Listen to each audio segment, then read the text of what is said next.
Back on the practice tee here at Oak Hill, the host of the PGA Championship. And you got to remember, you got to reach out to us. We're taking your questions in the next segment, and you know how to do it. It's at the Golf Fix on Twitter or hashtag GolfFix. Joining us now, 2013 PGA Professional National Champion Rod Perry, also the 2012 PGA Professional Player of the Year. Nice.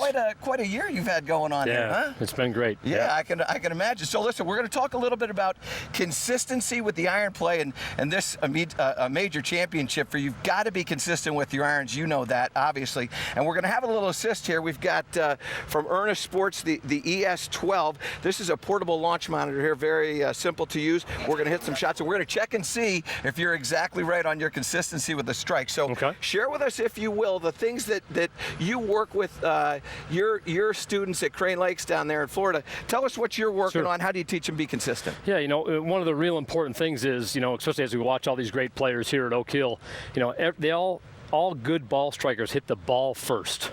You know, I always say, hit the little ball before you hit the big ball. And Michael, we all know what the big ball is, right? We certainly do. We're standing on it. That's right, the big earth. So one of the things I do, I take a tee, and I'll simply put it in front of the golf ball, put it all the way in the ground, put the ball right behind it.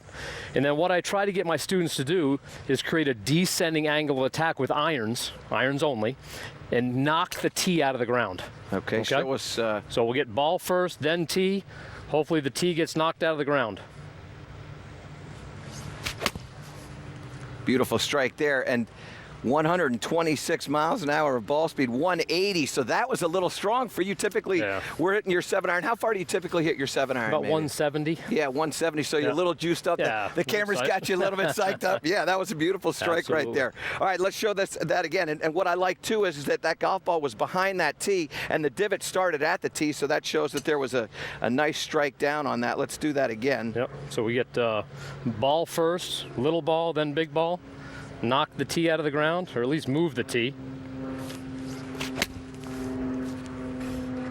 Beautiful strike there, and 125 on that ball speed, 179. So you're within a yard. Well done by you. That's going to work out nicely. Absolutely. All right, we've got a question here on Facebook from Aaron Evans. He asks, I'm not consistent with my driver. Are there any drills to hit the sweet spot every time? Now, obviously, we don't want to take a divot with the driver, right? So let's get the driver out and share some of your thoughts on being consistent with hitting the sweet spot with that driver. Yeah, so, you know, the driver's obviously a little bit different animal. You know, we're not going to hit down on it. We're going to try to sweep the ball off the tee. And, you know, one of the things I see with a lot of my students is where they grip the club. Yeah. They grip the club all the way off what we call the butt end of the club, where you have no control at the top of the backswing. Typically, it gets very long.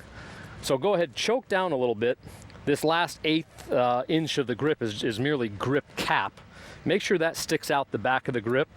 And then just take a good, smooth swing and focus on center contact. Beautiful strike right there. And so many times people get to that driver in their hand, they want to hit it far, they want to grip down all the way, and they lose control of the golf club. Well done. Yep. Rod, thanks so much for stopping in. Good luck Michael. this week. I know it's going to be a very exciting week for you, so we'll be watching it. Thanks for coming on. You bet. Get those tweets to us. Like I said, you can reach us on Twitter at the Golf Fix or hashtag GolfFix here. All right, we've got a Twitter question here. It comes in from Joe. I watch the Golf Fix so much, every time before I tee off, I say, let's do this. And my best Michael Bean. Well done by you there, Joe. All right, we'll be back from the tee here at Oak Hill.